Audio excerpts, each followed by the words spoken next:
更装。昨夜扔钱的时候不是挺精神？输光了就跪，跪烂膝盖也变不出1文钱。这是哪儿？我不是还在酱坊烟雨坊？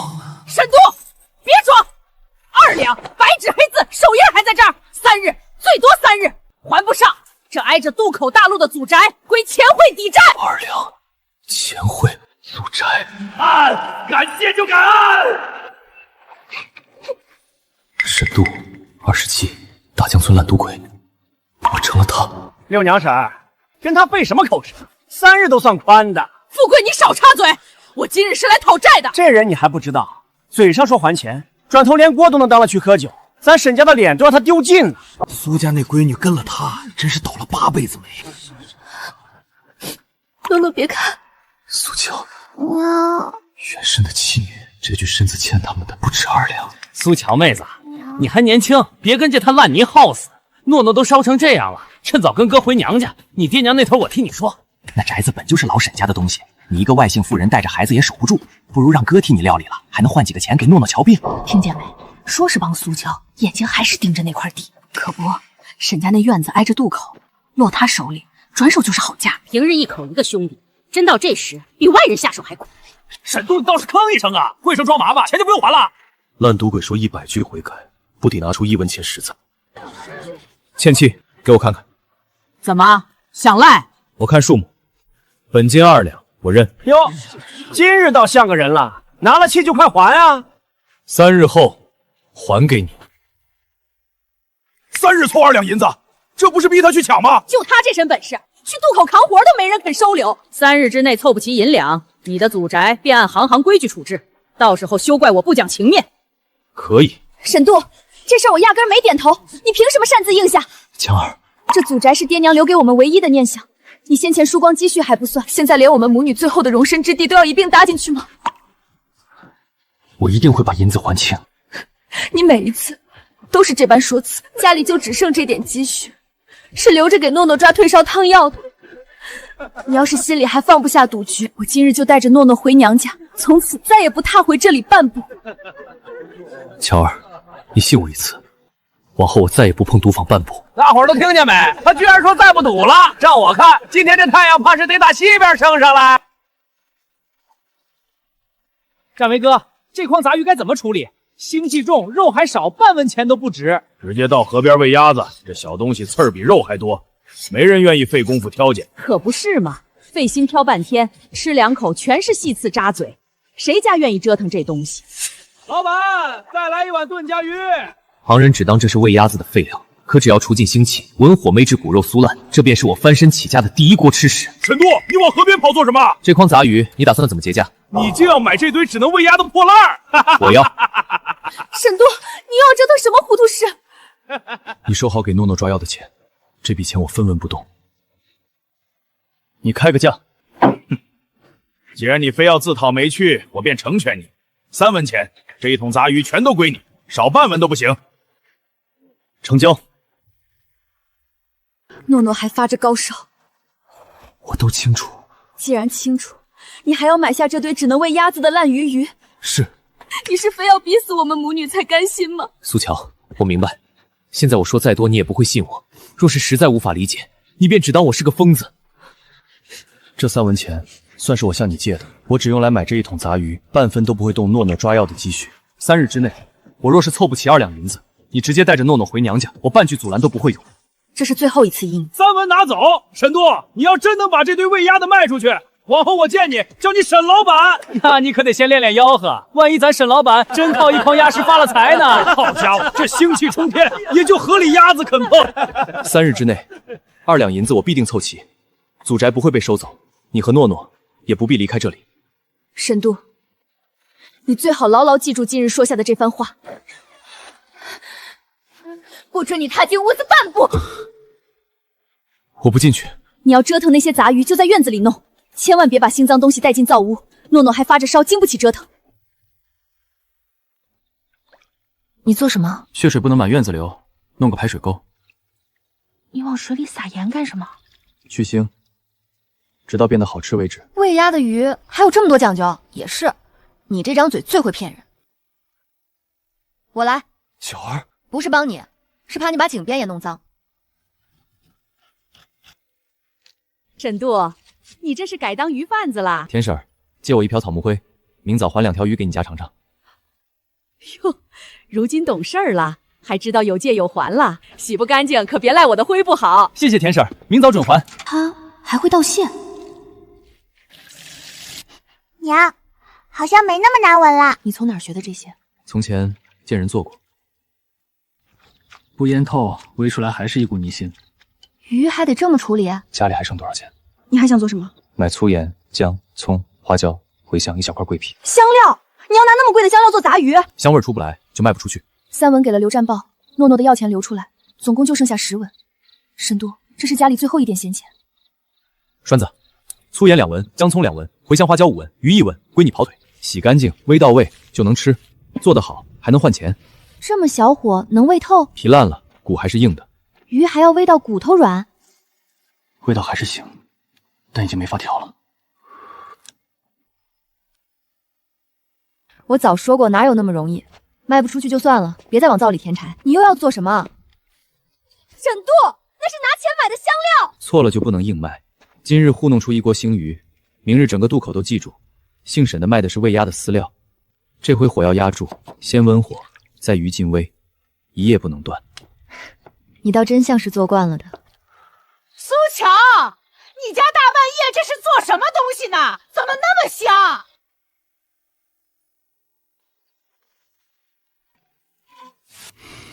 这回成了。烧还没退，怎么跑出来了？好香，娘，饿饿。汤，你喂它。小鱼刺多，能给孩子吃？都煮烂了。只给他尝1小口，慢点，汤就吐出来。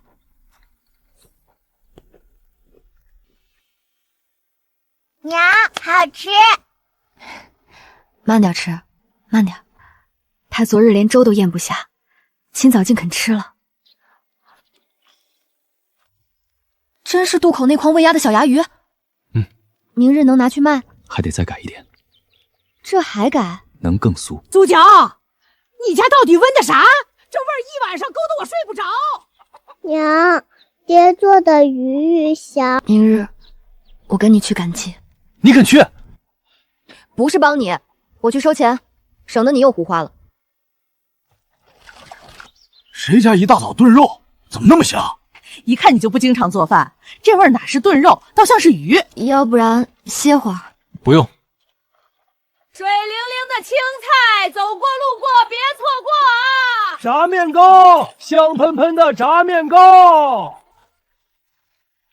卖啥的？酥鱼，江里的杂鱼。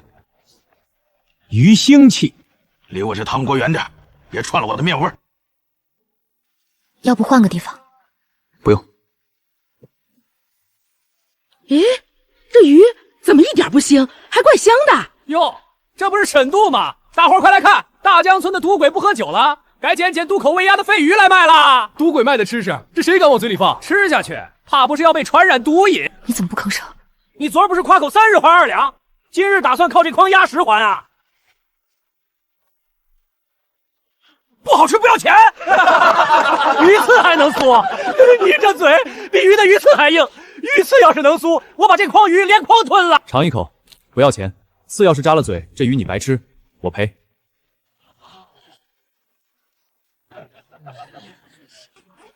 闻着倒真香，可这是沈醉狗做的，别第一个吃，万一吃坏了肚子呢？你们尽管尝，反正沈老板能赚钱，吃坏了让他赔给你。我可不当第一个吃螃蟹的。给我尝尝。咋样，老爷子，是不是嘴都被扎坏了，没法说话了？再给我1条，这鱼入口即化，一根刺都没有。这怎么可能？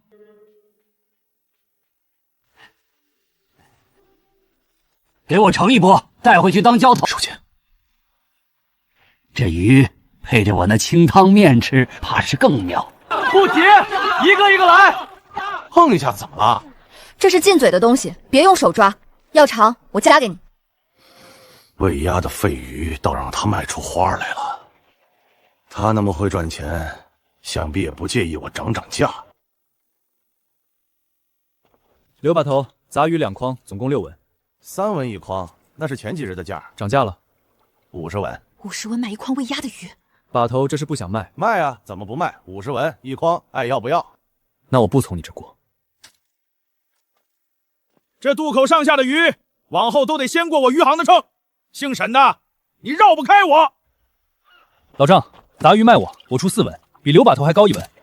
宁可喂鸭，也不卖你。给钱都不卖。刘把头是我们的大鱼，他一句话断我一家生计，你这4文抵得过一家老小。别问了，问谁谁摇头。几条船都让他打了招呼，这渡口是真堵死了。如果没有鱼，明天怎么办？找到有鱼为止。刘把头在附近几个村都认识，他要是提前打了招呼呢？那就找不靠他吃饭的人。院门开着，这一家有了。娘，这种鱼又腥刺又多，我拿去喂鸭吧。败家玩意儿，好歹是肉，你弄得又不好吃。大嫂，这些你们打算怎么处置？咋？你要买？买也行，加工也行。怎么加工？鱼你出，我替你做好，一半还你，一半归我。喂酥？这堆小鱼刺多肉碎，你们自己收拾，踢刺踢到天黑也吃不痛快，得费大半日功夫。刺不煨到酥，扎嘴，煨过了火又散了。给我，今夜我替你们煨出来，明早你家就有一盘连刺都酥的下酒鱼，不花1文。娘，前几日渡口有人卖那个酥鱼，说连刺都能吃。缺斤少两怎么办？何老根家杂鱼1桶，鸡拌白条掺着，有秤吗？我去拿。何老根家杂鱼160两，有时下锅。火候到了，刺就酥了。爹，鱼刺酥了吗？娘，沈家来了。真做好了。昨夜160两熟鱼缩水，这是分你家的，自己称。哟呵，你们还真敢让我称？当面清楚，省得日后说不明白。哎呦，刺都酥了，这真是那筐喂鸭的肺鱼。连骨头都香。何嫂子，这鱼谁做的？咋那么香？我在村东头都闻见了。沈家鱼你出，他替你处理，不收费，最后一半还你，还给你记账，当面称。我家那口子今天上午才去网的，大鱼都做熏鱼了，这是剩下的小鱼儿，能喂不？一个一个说，谁家多少斤，什么时候送来？哟，沈老板生意挺红火。姓沈的本事挺大呀，收鱼收到人家院里了，你们找他处理，给掺上死鱼烂鱼谁分得清？吃坏了肚子谁担着？孙郎中，你评评理，这河鱼脏不脏？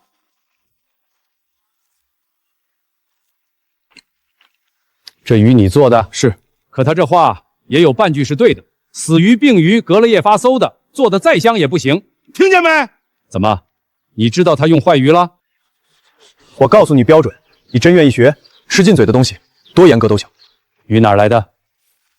何老根家昨天拿的活鱼160两，有暂下的锅。味儿不错，处理的也干净。来路不明的鱼不收，臭鱼不卖。每一锅从谁家来，什么时辰下锅都记。生鱼熟鱼，刀板分开。还有吗？送货人要按手印。这样倒清楚。有孙郎中这话，就敢买了。沈小子，手艺不错。人家来路是石头点都记着，就你嘴脏。账在你手里，收谁家的都由你说了算。你说不收，我不碰过。你就不怕我耽误你挣钱？我信你。你刻的？不打密号，别人拿别家的馊鱼赖到咱头上怎么办？这几日带熬分的鱼卖出去，扣了柴盐油纸，手里攒下1两令35文了，离2两还差得远。散卖力薄，明日换个卖法。还换？酥鱼浇面。沈小子，今日还挨着我摆，今日不光挨着，咱俩一块卖。面钱归我，鱼钱归你们，账分开记。苏掌柜的管账，我放心。连刺都酥，这个顶饱。这位老板也给我1碗。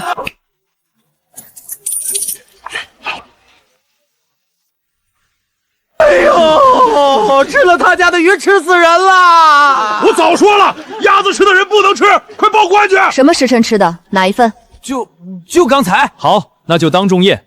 鱼有来路，锅有计时，油脂有标记，请官来查。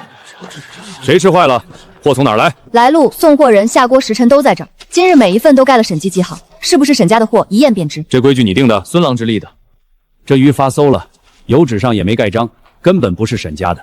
那这馊鱼哪儿来的？是刘把头给我一串钱，让我买通闹事，诬赖粮商，跟我回市司说清楚。原来是他使坏。这一回月没白受，他的尾巴露出来一截了。哟，听说酒鬼赚大钱了。刘良审，2两钱，你查查。真还上了。本钱是本钱，利钱是利息，利息1两，今日少一个铜板，这祖宅照样归我抵。你个妇道人家看得懂？头一天六娘审上门，我照着元气抄过一遍，本金3两，没有利钱。这张纸太新，莫也不是同一日按的。刘文书，你来断。这张旧契的字是我写的，原来契上我一不小心滴上了一滴墨水。站住！这假契的事，祖老得问清楚。沈度，债清了。往后我这面条可就指望你家苏鱼了。爹，鱼以后天天都有香香鱼吗？只要爹不偷懒就有。昨天小厮带了你的酥鱼到店里吃，味道太香了，不知道能不能给我们酒楼供货？每日50斤，你供得上吗？望江楼要50斤，咱俩就算不吃不喝，一天满打满算才出50斤。再这么下去，钱没赚到，人先垮了。光靠咱俩接不住这单。爹，你和娘怎么还不睡？这就睡。咱得招人了。招，从明天起还可以加新货。新货？审计招人，管饭，月前按活计算，先学后做，不许偷懒。沈度，我来。梅娘，你当初可把人家骂得最凶。骂归骂，他有手艺我就服。我男人打鱼的，要论收拾鱼，全村没人比我利索。留下。都愣着干啥？审计管饭还给月钱，比在家带孩子舒服。别急，一个一个来。师傅，苏骨的方子交不交？从今日起分4座，去鳞去内脏归梅娘管，其他程序各有各的活，所有人不许乱串。剖鱼提腮，谁比我快？尽管来比。4道工序分开，谁也见不着全套。这不是不信你们，是我们赚钱的命根子，也是你们赚钱的命根子。政府，你干啥呢？我看灶上火大了，怕烧糊。火候有我，你回去包装。这人眼睛不老实。盯着点儿，分了工就是防这个。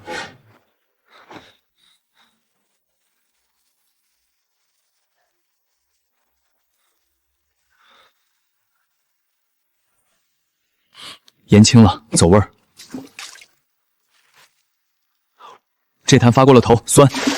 这是第9坛了。这东西要是做成了，咱的鱼才出得了咱这个村子。出村干什么？镇上这单还接不过来。镇子太小，这鱼早晚要往州城，往更远的地方走。成了。以后那些只能喂鸭子的小杂鱼都能做成鱼酱，大一点的做酥鱼。政府呢？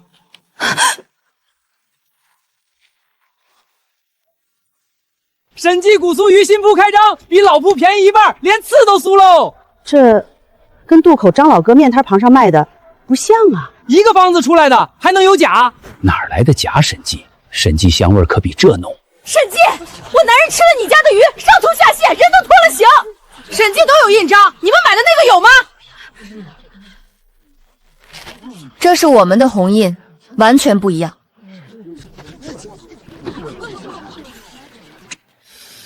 这鱼发过馊，还重盐重味盖着，是想遮住臭，吃坏是必然。政府那办着方舱的真流出去了，有人打着审教的幌子卖馊鱼害人，假货吃坏了人，脏水却泼到咱头上，这要传开，审计的招牌就毁了。不去对簿公堂，不告他，告一个冒出10个，要压假货，得让全镇的人自己认得出什么是真审计。真审计3样认得出：一看骨，连刺都酥，嚼着不扎嘴；二看印，火熄红戳，竹签烙印，缺一样就不是我家的。3看账，哪条鱼哪家什么时辰下锅，我这账册上一笔一笔记着，送货的都画了押，买我审计的吃得明白。市司已在去抓那冒名的摊子，往后认准，买错了，市司替你们做主。怪不得那便宜的都是假的，以后甭管谁挂审计的幌子，先看红印，印错的就是害人的假货。来呀来呀，便宜的好鱼，就是你家的馊鱼吃坏了人。秋训要来了，没了鱼，作坊打就得停，几十号人生计都悬在这场训上。沈度，秋训一来，半个月没人出去打鱼，没鱼下锅，望江楼每天的订单咋交？我家那口子船都拖上岸了，这月的工钱。谁说没货了？鱼仔，你早囤下了。前些日子事成的鱼仔能存能放，我留了心，江上鱼多的时候多做了些封起来，允期这几天先卖这个。鱼仔30坛，鱼酱10来瓮，所以不能光靠这点存货吃老本，趁现在我去尽可能的收鱼，全做成鱼酱。沈老板，以往秋训镇上所有酒楼都不卖鱼，可现在客人天天点你家那道酥鱼，你这儿可还接得住？接得住头几日，往后你要真断了我的货，我这可没法和顾客交代啊！断不了，酥鱼没了有鱼酱、鱼炸。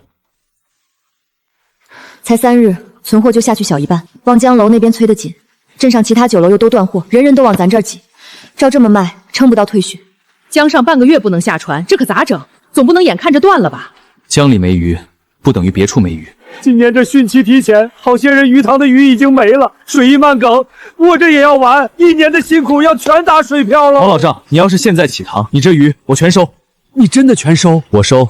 当面过秤，当面记账，当面给钱，价钱比你自己挑到镇上去卖还公道。你不用愁鱼跑，我不用愁没料，两全成。我这就叫人下塘起鱼。王家鱼塘，塘鱼起货，当面称，按手印。这几天地里没活干，本来还想着下江网点鱼回来吃，没想到能在你这上工。汛期谁都不许下江，太危险。整条的做酥鱼送望江楼，碎的小的全熬酱，存得住，卖得远。没问题。别家断货这些天，反倒是咱囤货的时候。塘鱼虽贵些，可省了断货砸招牌的大灰，这笔账划算。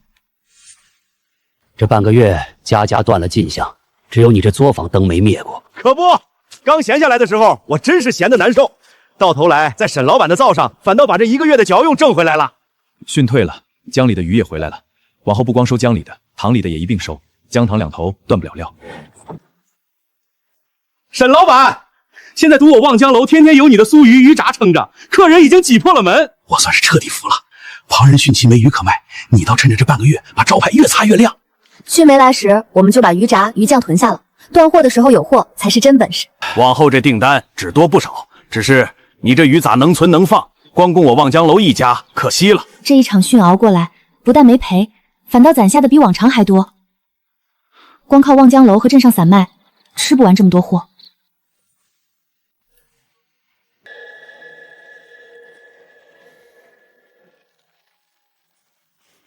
这东西叫鱼耍，封在坛里能存多久不坏味？封得好，2、3月不走味，路上颠簸也不散。我从州城来，赶了3日路，鲜鱼出不了100里就臭。州城的酒楼、货站从没见过连刺都酥还能装马车远运的鱼货。沈小子，大鱼上钩喽！沈老板，头一批我先要200坛，运往州城。你库里若有现货，我即刻就要。往后州城胃口大得很，你供得上，我常年都要。好家伙，这存货真够我头一趟车的。200坛我有，可州城路远，坛子经不经得住颠，经不经得住扇，运到那头还是不是这个味儿？这我没试过。说得对，近处卖是一回事，远运又是一回事。封坛的盐、荷叶、火气差1分，路上就坏1坛，坏1坛砸的是沈记在州城的头一回脸面。好一个没试过就不乱应。行，这头一趟坛子路上出了岔子，算我的，不赖你。走得通，往后咱常做。这一趟是沈记出村的头一步，还清了旧债不算，扣了故宫的月钱、盐柴坛子，手里还攒下几10两。半年前，这是我想都不敢想的。可陈掌柜要往州城运货，这一步迈出去，就不是咱一村一镇的事儿了。你真想去？巧儿，你想想，半年前这鱼是喂鸭的废料，今日汛期别家断货，全村的鱼塘户的鱼都往咱这儿卖，几十号人靠几口锅吃饭，镇子就这么大。几家的鱼，几家的人，喂不饱一个州城。可只要沈记的字号立到州城去，大江村多少人家的鱼有出卖，多少闲人有活干，这条路值得走。那就走。到了州城，还是我管钱。都瞧瞧，咱大江村的鱼要坐马车去州城喽！这搁从前谁敢想？何老贵，想当初这鱼是喂鸭的，如今是要卖到州城去的宝贝。爹，你们要去好远的地方吗？那还回来吗？回来，等我们和鱼鱼在州城安了家就回来。沈老板，丑话说在前头，州城不比乡镇，那儿的渔货生意早有几家老字号占着，你这坛子一进城，好不好卖还不一定。我这鱼走得了千里。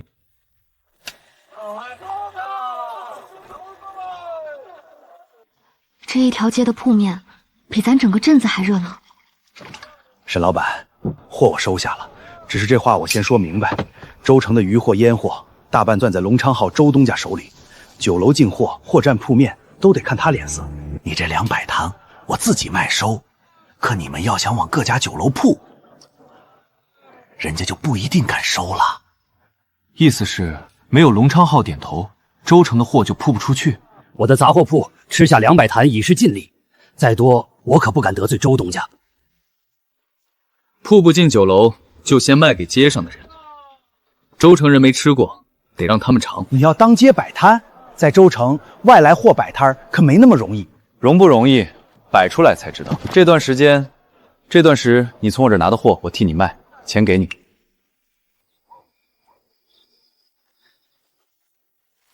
不知诺诺在田婶家闹不闹人？等州城站稳了脚，头一件事就是把他接来，让他看看爹的鱼玉走了千里路。乡下来的鱼货，州城什么鲜鱼没有？谁稀罕你这腌了盐的东西？州城的鲜鱼，今日买今日吃，出不了城门就发臭。我这坛鱼揣着走3日路，送到你乡下老家，带去外渡铺子，开坛还是这个鲜味。走3日路都不坏？这坛是3日前从大江村装船运来的，你自己看，自己闻。我明日就要下乡探亲，路远，鲜物带不得，给我来2坛，这个能带。送礼也体面，给我3坛，我那看铺子的兄弟在外挡，正好捎去。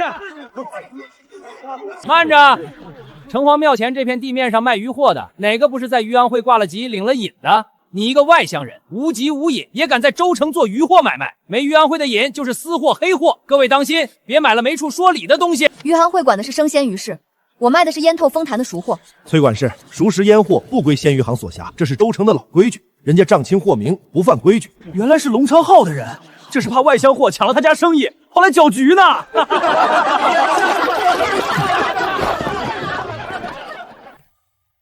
那鱼下酒绝了，封在坛里带回家，搁10天半月也不坏。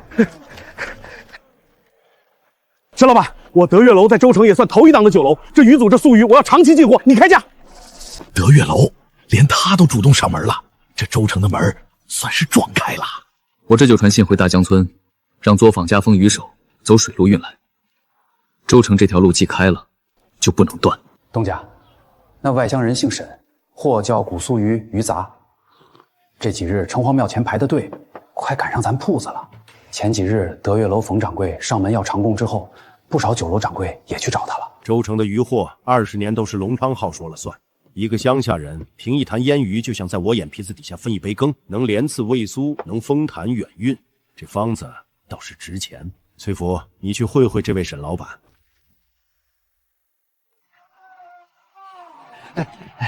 沈老板，前几日多有得罪，我家东家听说你手艺好，特意让我送个后生来给你打下手当学徒，工钱我们自付，只求跟着长长见识。打下手可以，搬坛洗鱼收钱都成。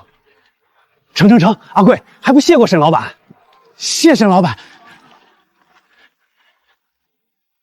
香料的分量不在这碟里，在我心里。你回去告诉你那周东家，想偷不走。撕破了脸，隆昌号怕是不会善罢甘休。软的探不着，接下来该来硬的。沈老板手艺是真好。我周某人在州城做了20年渔货生意，头一回服一个外乡人。这里是500两，你把古苏鱼鱼撒的方子，连同沈记的名号一并卖给隆昌号。往后你拿着这笔钱回乡，安安稳稳当个富家翁。州城风浪太大，不用你趟。周东家，这方子不卖。500两买你一个乡下当方子，还嫌少？不是嫌少，这方子卖了，我大江村几十户人家的鱼就没了去处。我这鱼喂饱的不是我一个人，这条命根子多少钱都不卖。好一个命根子！沈老板，你可想清楚了，州城这潭水深得很，有些门我给你开，也能替你关。3日之内，你若改了主意，隆昌号的门还给你留着。沈老板，那么多钱你干嘛不卖呀？方子是咱的根，根不能卖。他能关的门，是别人求来的门。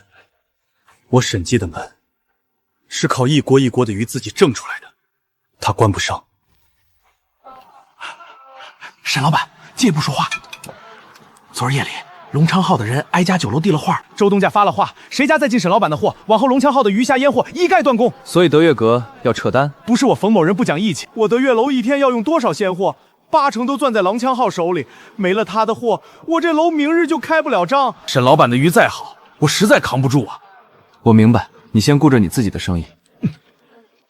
我一早去打听，望楼在周城那个分号飓风馆4海镇，但凡沾龙昌号货的，把咱的货都撤了。就一夜功夫，咱铺进酒楼的路全断了。酒楼这条路是走货的大头，散卖零买，一天卖不了几坛。沈老板，要不先服个软？周东家不是要你的方子，给他分点利，他松了手，咱这货还出去。他断的是酒楼的路，可这满洲城的人又不是只有酒楼才卖。沈老板的意思，酒楼不收，我就卖给街上的人，一坛一坛卖给州城千千万张嘴。东家，酒楼都不要了，咱这些货还有大江村那头正往这儿运的，可咋办？要不先歇几日？歇一日，库里就多压一日的货；作坊那头几十号人就多慌一日，不能歇。明日起不等酒楼，咱多支几个摊儿，城东、城西、码头、庙口，把审计的鱼直接摆到州城人眼前。孙师傅，上回订的200只坛子我来取，顺拜再订300。沈老板，你的定钱我退你，这坛子我不能卖给你了。定钱都付了，赔也捏好了，怎么说不卖就不卖？龙昌号的崔管事前脚刚走，撂下话了，我这一家老小就指着这窑吃饭啊。沈老板，别为难小的，上头有话，粗盐细盐1两都不卖给审计。盐是官盐，你们凭什么不卖？州城几家大盐行进货都得龙昌商号周东家的路子，他一句话我们东家不敢不听。大江村运来的货船今日靠岸，雇你们下货挑运，工钱照双倍给。沈老板，你的货我们不敢碰。坛子没了，盐断了，连下货挑分的人都顾不着，他这是要把咱四面围死。东家，这可咋办？人人家里都有坛子，咱去收别人的空坛子。盐，走乡里的盐贩子，零买散凑，他也赌不严。那下货呢？船就在江上了。卸货不用求脚行，咱自己下船扛，这点力气我出得起。这不是城隍庙那儿卖鱼的沈东家吗？自己下船扛货，这是顾不起人了。要在州城扎住脚，得有个自己的铺面。开铺子，酒楼都不敢收咱的货，你还想在州城租铺面？正因为酒楼不收，才更要开自己的铺。有了铺子，州城的人想吃审计的鱼，不必等我摆摊，天天都能来买。也对，自己有了铺，谁也断不了。你刚刚说你是沈老板，审计是。这铺子多少租钱？不租，这铺子东家昨说不租了。方才你还说空着等租客。实不相瞒，长昌号放了号，谁把铺子租给审计，往后就别想在这条街上做买卖。州城这几条好街的铺面，房东们都得看长昌号脸色，没人敢租给你啊。跑了7、8家，一听是审计，门都不让进。周世昌这一手比断货还狠，他要让咱在州城连个落脚的地方都没有。咱去偏僻的地方，没人买怎么办？酒香不怕巷子深。老张，这铺子还租吗？租啊？怎么别家不敢租给你，跑我这偏街来了？老张知道我是谁？哼，龙昌号那姓周的派人来我这儿放过话，他管得了那帮巴结他的，管不了我这把老骨头。我这铺子爱租给谁租给谁。那这铺子我租了，租钱按州城的行价，1文不少。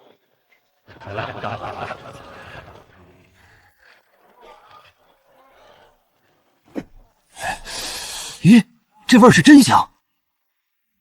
龙昌号酥鱼，老字号，信得过。今日贱卖，半价，比那外乡野铺便宜1半。他这是跟到咱门口来，倾销压价。各位街坊，可听说了？这审计的鱼是乡下拿喂鸭的废鱼腌的，腌的久了，坛子里都长毛发臭，吃坏了肚子可没处说理去。喂鸭的废鱼那可不敢吃，他血口喷人。长仓号，老字号，今日再降。听说是喂鸭的废鱼，闻着是香，可谁知道坛子里搁久了成啥样？嘴上的事儿辩不完。那怎么办？把灶搬出来，当着全街的面，从一条活鱼做起。来，都来看看。都说审计用喂鸭的废鱼，说坛里发臭长毛。今日我当着大伙一步一步做，哪一步脏了臭了，你们当场喊出来。这黑魔都撕得干干净净，比我家里收拾的还细。废不废？你们看这肉；脏不脏？你们看这水。现做的当然是好鱼，谁不会挑条活的糊弄人？你那封在坛里搁了10天半月的陈货，才是长毛发臭的东西。好，那就当着大家开一坛存了半月。说我坛里发臭长毛的，请上来拿你自己的鼻子闻，臭不臭？不是他崔管事一张嘴说了算。哪来的臭？这是鲜香！我走南闯北，还没闻过存了半月还这么正的腌鱼。确实，一点臭味都没有，这鲜味比刚出锅的还正。崔福，备一份厚礼，我要去会会府衙里的那位老朋友。一个外乡人在城隍庙私摆鱼货，这商道上的规矩他一样不懂。师爷能不能查一查他的来路，验一验他的商籍？查当然能查，外乡客商入城行商，本就该验明籍隐，报官备案。他若手续不全，那这买卖就做得不干净了。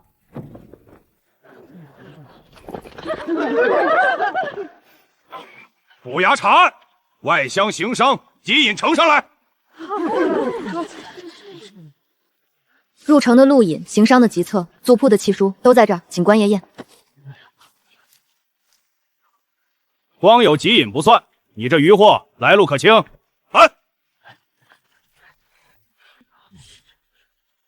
要验可以，每一坛哪日装的，哪家的鱼，火期哪日封的，账上都记着。这哪是查案，分明是找茬。今日先记下，往后3日一查，查出半点不对，封铺。刘占鳌栽赃是市井的脏手段，这回来周视察是搬出靠山了。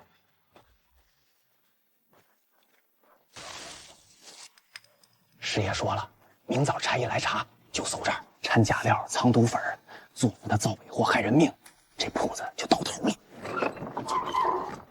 有人举报审计以次充好，掺料造伪，还私藏害人的东西。搜！看，掺了脏料的假香料，这鱼你们还敢吃？官爷且慢，我审计的料进多少用多少，哪日买的哪家买的，账上一笔一笔都记着。这2包不在账上。再者，我审计的料包货坛封口都打审计的火漆红戳，烙审计的竹签印，这才是审计的料。这几包分明是有人夜里翻墙栽进来的赃。昨儿后半夜我起夜，分明听见后巷有响动。你们问问街坊，这几日夜里是不是总有生人影子？既无实据，今日暂且作罢，把东西带走。这段江面归曹帮管，外乡的货船想靠州城的码头，得报干纳份子。你的船没报，那份子应该多少？你开个数。一船货50两，往后堂堂如此，给不起船就扣这儿。码头这地界，你半坛也别想卸上掺。一船货才值几个钱？50两，汤汤这么臭，货没卖就先赔光了。嫌贵，那就别走这水路。姓沈的，这州城的江可就这一条。东家，船一扣，大江村的货运不进来，没东西可卖，咋整？赵三爷说，这州城的江只此一条，那我们还是走陆路。他能买通曹帮卡这一条江，难道还能把通州城的每一条陆路都买下来？陆路运坛子颠得厉害，大马车队，人家曹帮和崇灵号也盯得紧。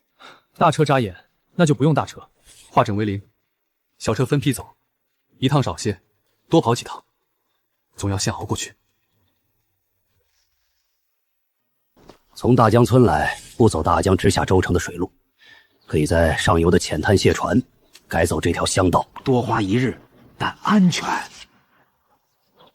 分批走，不眨眼，一趟运个20-30坛，多备几拨人，轮着来。成，这乡里的道，我闭着眼都摸得着，就是得有肯出力，又不怕曹帮的人手。客官要雇船，我们这些散船，曹帮不待见。1年到头，给曹帮盘摞的只剩半口饭。曹帮抽你们多少？拉一趟3成份子，稍不顺他意，连船都给你凿个窟窿。我审计的货，从今日起，浅滩这一段专雇你们这些散船拉，份子我不抽，按趟给钱，当面结，比曹帮公道。他曹帮欺你们，是欺你们各自一条船，散着没底气。可你们几十条船，若都替沈记拉货，抱成一团，他还敢堂堂凿船？干！给曹帮当了半辈子孙子，今日总算有个不欺我们的主公。浅滩换小船，乡道走独轮，分10几波绕进城。咱倒攒出了几十条小船，一整条自己的运货道。这条道上的人都是被曹帮、被龙昌浩挤到墙角的，他把人往咱这儿赶，倒替咱把网支起来了。陆大人，您怎么到州城来了？办案有功，调州城市司当差，月前刚到任。听闻沈记在州城被人处处刁难，我便留了心。陆大人来的正好，我这儿正有一桩理不清高无门的冤。钱师爷借查案骚扰栽赃，曹帮无端扣船抬价，这些我都听说了。州城新到任一位韩通判，清正刚直，这条线我替你牵。威武！禀通判，钱师爷假借查案之名，3日一扰，后除栽赃，账目伙亲俱可对证。曹帮赵三爷无故扣船勒抬运价，受龙昌浩、周世康买通，人证物证。钱师爷身为刑名，不思秉公，反受商贾贿赂，罗编罪名，构陷粮商，你可知罪？下官只是例行查案，栽赃之物无审计火漆，无烙印，分明是夜里翻墙栽入。师爷的家丁已被市司拿下，供认不讳。是周世昌出的银子，请托。钱师爷徇私枉法，革职查办。曹帮赵三爷勒索行商，一律严惩。至于那苍昌浩、周世昌买通官吏，勾结曹帮，构陷同行，一并追究。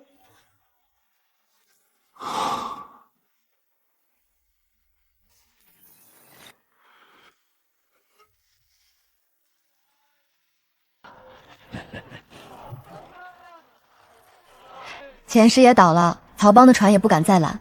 这半月铺子的名声比城隍庙那会儿还响。站也站稳了，铺也开起来了，该把诺诺接来了。我天天夜里都念着他，走那日，他还扒着田婶的门框哭。我托陈掌柜的车队，先捎信回大江村。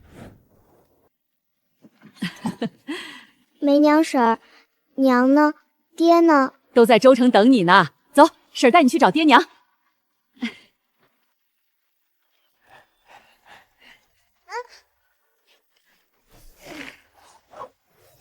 光天化日抢孩子，来人啊！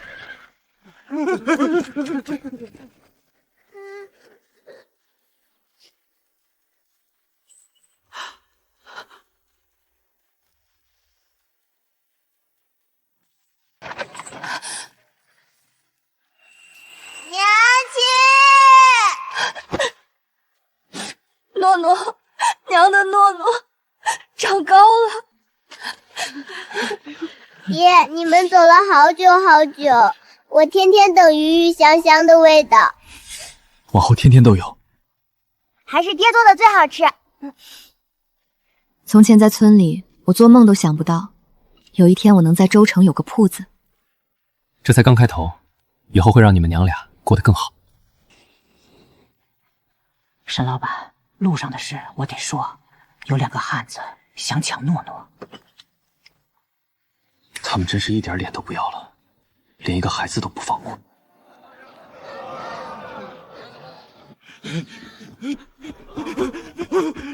出人命了！吃了苏鱼出人命了，这可如何是好？沈老板，城西出事了，有一家人吃了苏鱼，上吐下泻，老人没扛住去了。如今满城都在传，是你沈记害的命。城西，咱沈氏的货从没往城西铺过。又是这一套，走去城西。就是你，你家的鱼治死了我爹。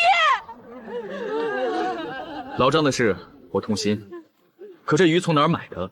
你先说清楚。前些日子，一个走街串线的货郎半价卖的，说是沈记的古苏鱼。各位街坊听清楚，我沈记的鱼，一不走货郎沿街叫卖，二不半价贱卖。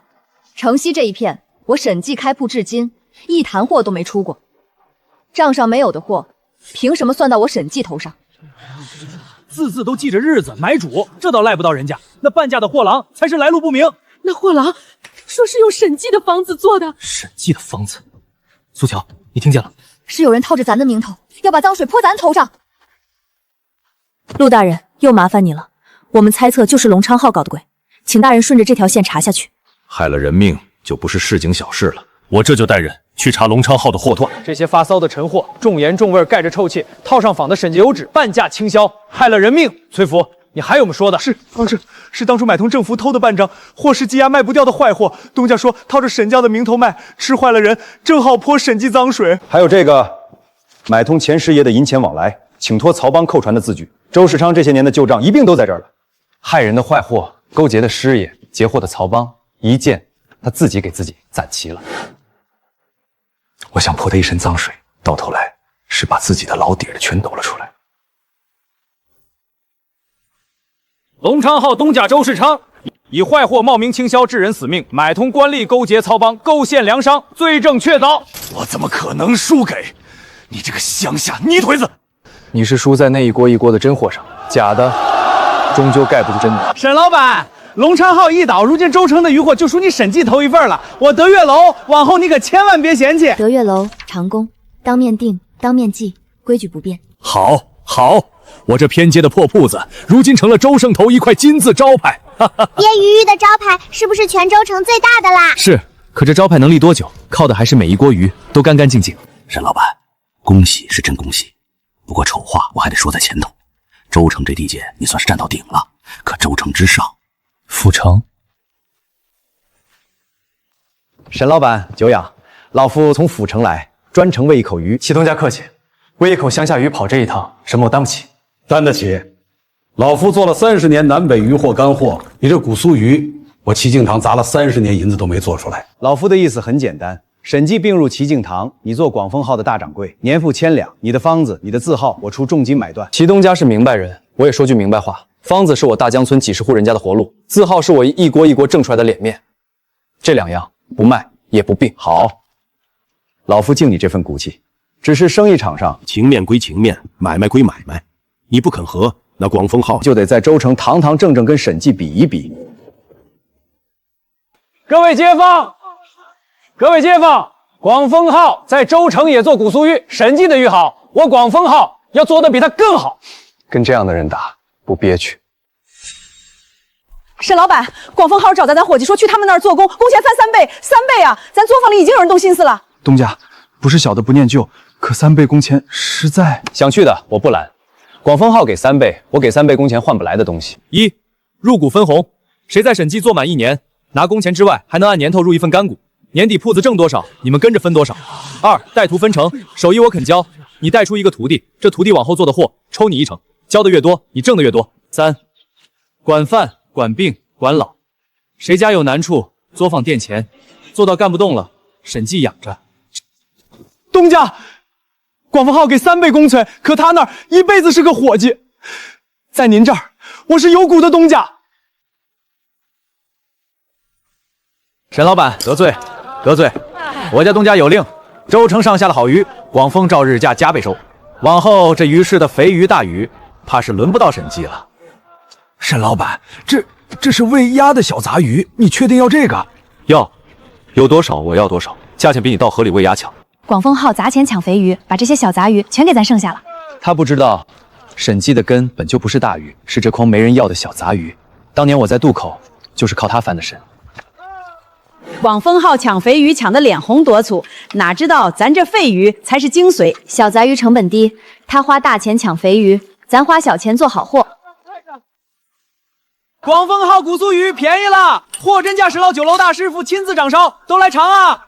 审计货好，可百姓过日子讲的是个便宜，我半价卖，纵是亏也亏得起。沈老板，客儿都被广丰号抢过去了，咱要不降价？降不得，咱用小杂鱼成本是低，可跟着广丰号打价钱，是拿咱的长处去比他的钱袋，咱耗不过府城的家底。这味儿，广丰号的和审计比差远了，他们那刺儿很扎嘴，审计这个连刺都酥，鲜得很。贵这几文值。他用低价抢一时的客，咱用味道留一辈子的客。尝过好的就回不去了。价钱能比，我也比不了，这是他砸多少钱也做不出来的。东家，这半月亏了不少，客却越来越少，街坊都说宁可多花几文也要吃审计的。30年了，还没人能让我齐敬堂砸下钱还讨不着好的。这局是我输了，输给这样一个人不亏。背礼我亲自登门。沈老板，老夫此来是认输的，这局我齐敬堂心服口服。齐东家言重，你堂堂正正来打，我审计也就堂堂正正接。比起暗里使坏的，齐东家是我敬重的对手。你我斗下去，你耗人心，我耗银子，两败俱伤，不如合作。广丰号的商路遍布全国，借给审计走货，你的方子字号我一个字不碰，你出货走我的路，我得脚力借你的名。方子字号守住了，货路铺到了全国，这是把咱的鱼送到咱自己走不到的地方去。哈哈哈哈哈！痛快！沈老板，广丰号的商路我也给你打通了，往东6县，往南8镇，见你审计的火锹一律照应。光靠州城这一间铺，货是越积越多，有了齐东家的商路，就再不愁没处去了。老夫这半个省的路，就等你的鱼来走。审计酥鱼连刺都酥，来来来，都尝尝。审计的鱼可香了，别客气，都排好，都排好，鱼多着呢。你来看这个，清河分号报的是3日出货80坛，可火亲的用数对不上，货出了90几坛的量，账上只记了80。还有临水、燕仙的铺子，好几日是空的。铺子开得太快，人是新的，规矩没跟上。咱在州城守着一口锅，凡事看得见。如今隔着几百里、几十口锅，我这双眼睛照不过来了。爹，是不是家里的鱼开得好远好远了？可飞得太急，翅膀还没长硬。高掌柜，我这车明日一早就得走，20坛备好了没有？晚1日，我这趟就白跑了。快，火催大些，煨一夜这么慢，客都跑光了。高掌柜，东家立的规矩，酥鱼得温火慢煨一夜，骨头才酥。火一急，皮烂骨硬。咱这小地方谁嚼出那点差别？火大些，一天能多做1倍，货出得快，钱才来得快。味儿重些，盖过去就是了。乡下人吃的是个咸鲜下饭，谁去抠那根刺酥酥不酥？都听我的，这一批赶出去，月底的账好看，东家高兴，你们的分红也多。这个月的出货准是分号头1费。不是说连刺都酥吗？这刺还这么扎嘴，味儿还齁咸。我买的这坛也是腥气重，跟先前尝的不是一个东西。我小舅子在清河捎信来说，那儿的审计鱼又腥又咸，这审计的鱼是不如以前了。我也听说了，价格没少花，味道不一样，谁还乐意？查出来了，清河分号这半月出货比别家多1倍，可火候的柴煨鱼的时辰全对不上，燕仙不空着，火漆糊着。高掌柜为着赶货，为着月底账面好看，偷了火候，以次充好，砸了裘州全县审计这块牌子。周世昌处处使假，齐东家堂堂正正来打都没打垮咱，可自家人一松手，就能把咱的名声搞垮。那怎么办？告他，撤了他？可光撤一个高掌柜止不住血，我们得亲自去。备车去清河。东家，您怎么亲自来了？这月清河的出货可是12家头1份。火催过了，骨没酥，味道也不对。东家，我也是为了铺子，货出得快，月底账才好看，咱分号才开得多，开得旺啊！开得多，开得旺，也不是给审计这2个字长脸。清河的父老，这些日子你们买的审计鱼腥咸扎嘴，是我审度没看住铺子，是审计对不住你们。凡是这半月在清河审计买过鱼的，拿着坛子有纸来，一律照价退钱。退完，我这新造上的鱼白请你们尝，尝什么才是真正的审计。做买卖的出了岔子，多是遮着掖着，头一回见东家亲自赔钱，当街认错的。对喽，就是这个味儿，连刺都化了。先前那些果然是坏了规矩的。铺子铺到几百里外，我这双眼看不过来，看不过来就得立一套替我看的规矩。清河的事儿你们都听说了，今日叫你们回来不是罚谁，是重立规矩。这规矩立死了，审计才走得远。1. 入股分红绑责任，从前入股是年底分钱，往后谁的分号出了坏货砸了招牌，头一个扣的就是掌柜自己的股。2. 师徒带徒分成保守，酥鱼的火候、去腥的门道，只准师傅刷手传徒弟，一道一道验过关才准上灶。教的不精，带出坏活，师傅跟着担。3、账清货明，落到每一家分号。苏掌柜立的这套账，每一坛鱼哪日下锅，火候几时，谁验的鲜，谁封的火信，一笔一笔都要记。从今往后，账不清货不明的分号，不必等出事，先停业。东家，把苏谷的方子多抄几份，各分号存一份，是不是就不怕手艺走验了？方子写在纸上，只会丢，会被偷；真正的方子不在纸上，在心里。人守住了，手艺就丢不了。沈老板，我跑南北货，消息灵。我最近听说，连京里那几位贵人的府上采买的管事都在打听。是吗？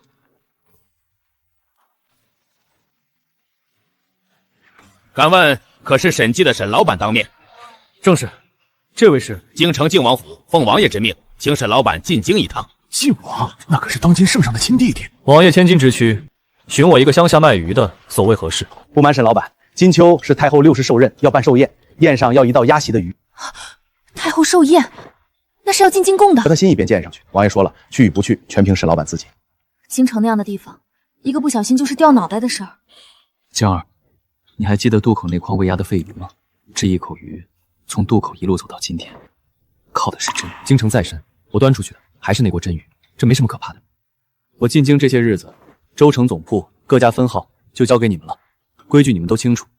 沈老板放心去，谁敢在你不在的时候偷工，我头一个不饶他。娘，京城是什么样子呀？比州城还大吗？比州城大得多。爹带你去，让你也看看爹的鱼要走多远的路。那鱼要给京城的人吃吗？要给一位老奶奶做寿。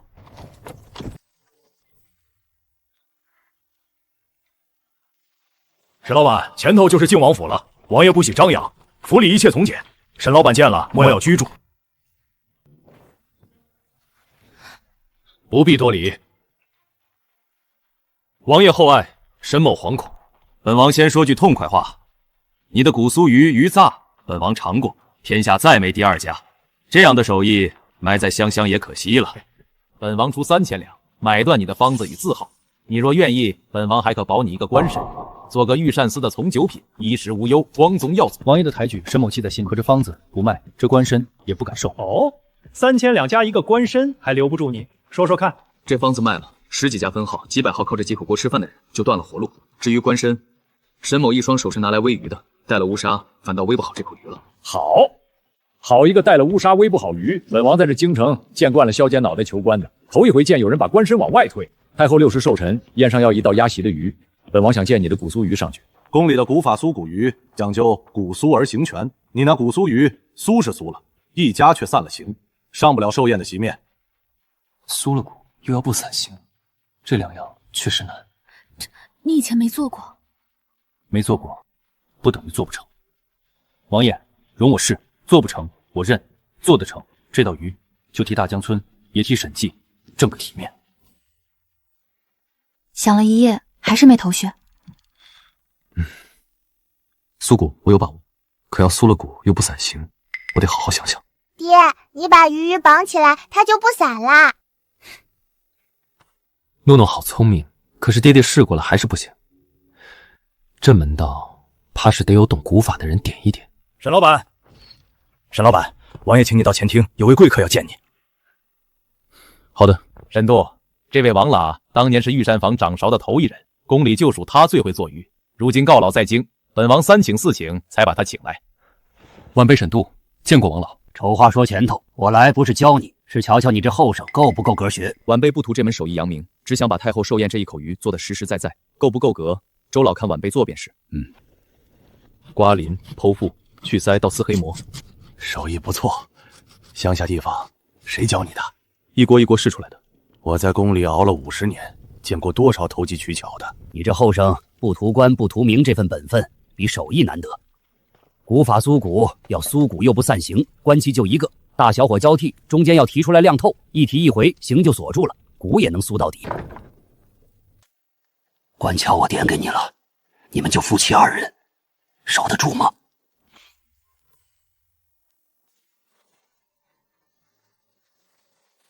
头到大火，定型1炷香。香过半了，到了。转文火酥骨，这一手是3个时辰。爹，我帮你看着查查。好，茶要一根一根添，不能急。火急了，醒他了。这也是第3回了，你2日2夜没合眼。没事，重来。爹，我不困，我陪你守鱼鱼。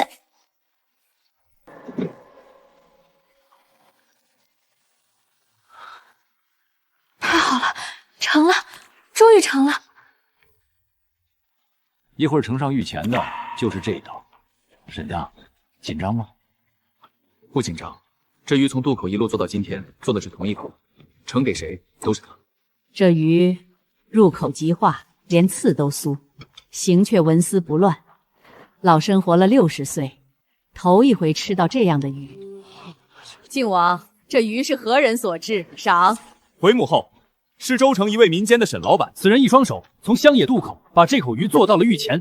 太后懿旨，赐沈渡黄金100两，绸缎10匹。太后另有一句，此等手艺若得以官身，入御膳司当差，也算不埋没。谢太后天恩，黄金绸缎，沈某愧礼。只是这官身，沈某斗胆，恳请太后收回。你可知多少人求这一个官身求不来，你竟敢辞？沈某一双手是拿来煨鱼的，入了御膳司，一辈子守着这一口御前的鱼是荣耀。可沈某身后有大江村几十户人家的鱼，10几家分号几百号人的生计，沈某不敢贪这份荣耀，只求回去接着煨鱼，带相邻。终于等到这一天了。太后的赏赐你也要推？黄金绸缎，沈某愧礼。只是沈某斗胆，想求王爷一件事。说。沈某想请王爷替沈记的渔坊，替大江村的乡邻讨一道护身的话。护身的话？沈某一个乡下人，从渡口做到御前，靠的是真货。沈记但凡账清货明，不害一个人，官府查案能给一分公道，别叫人平白冤了去。满京城的人得了太后赏赐，求的是加官进中，活路一门生意的清白。你倒好，这话本王替你放出去。往后谁进你沈记的门，一抬头先看见这2个字。王爷这2个字，比金山前银山还重，沈某一定守着它，不敢辱没。张儿，京城好不好？好，天底下再没比这更好的地方了。京城再好，是别人的地界，咱的根在渡口。京城的铺子交给可靠的人守着，咱该回去了。好多人！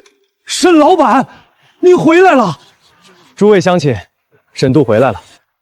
沈老板，当年我还笑话你捡鸭食吃，如今我这一家老小全靠给你沈记送鱼过活。老哥说的哪里话？当年若不是这渡口的杂鱼，我沈渡也翻不了身。沈老板，你可知道，自打你收鱼，这渡口就没人再往河里倒鱼喂鸭了，家家的杂鱼都是钱。这些年，沈记的鱼卖到了州城，卖进了京城，上了太后的寿宴。可这手艺的根在咱大江村。今天我立个规矩，去腥火候这些本分的功夫，我毫无保留，手把手教给大江村每一户愿意学的人家。学会了，你们自家喂自家做，沈记照价收，或者你们自个儿卖，我绝不拦。这手艺你也肯教？那你不怕大伙学会了抢你沈记的生意？一家富不算富，全村的鱼都有处去，家家灶上都飘着酥鱼香，那才叫富。我沈渡一个人的锅喂不饱一个村，可一个村的锅能撑起一片天。都仔细着点儿。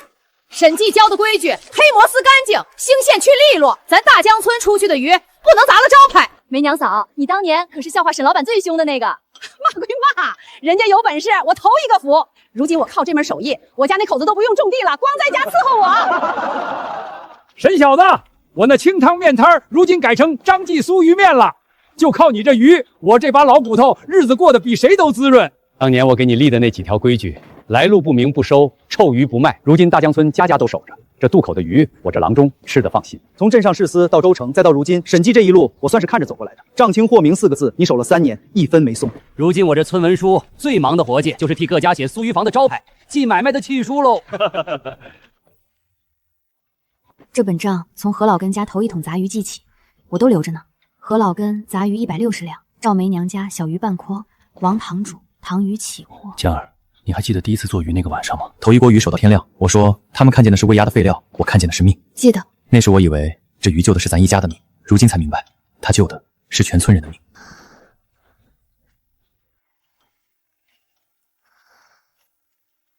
从2两银子的债到御前的贡鱼，有时候我半夜醒来，还当是做梦。不是梦，是咱一锅一锅实实在在熬出来的。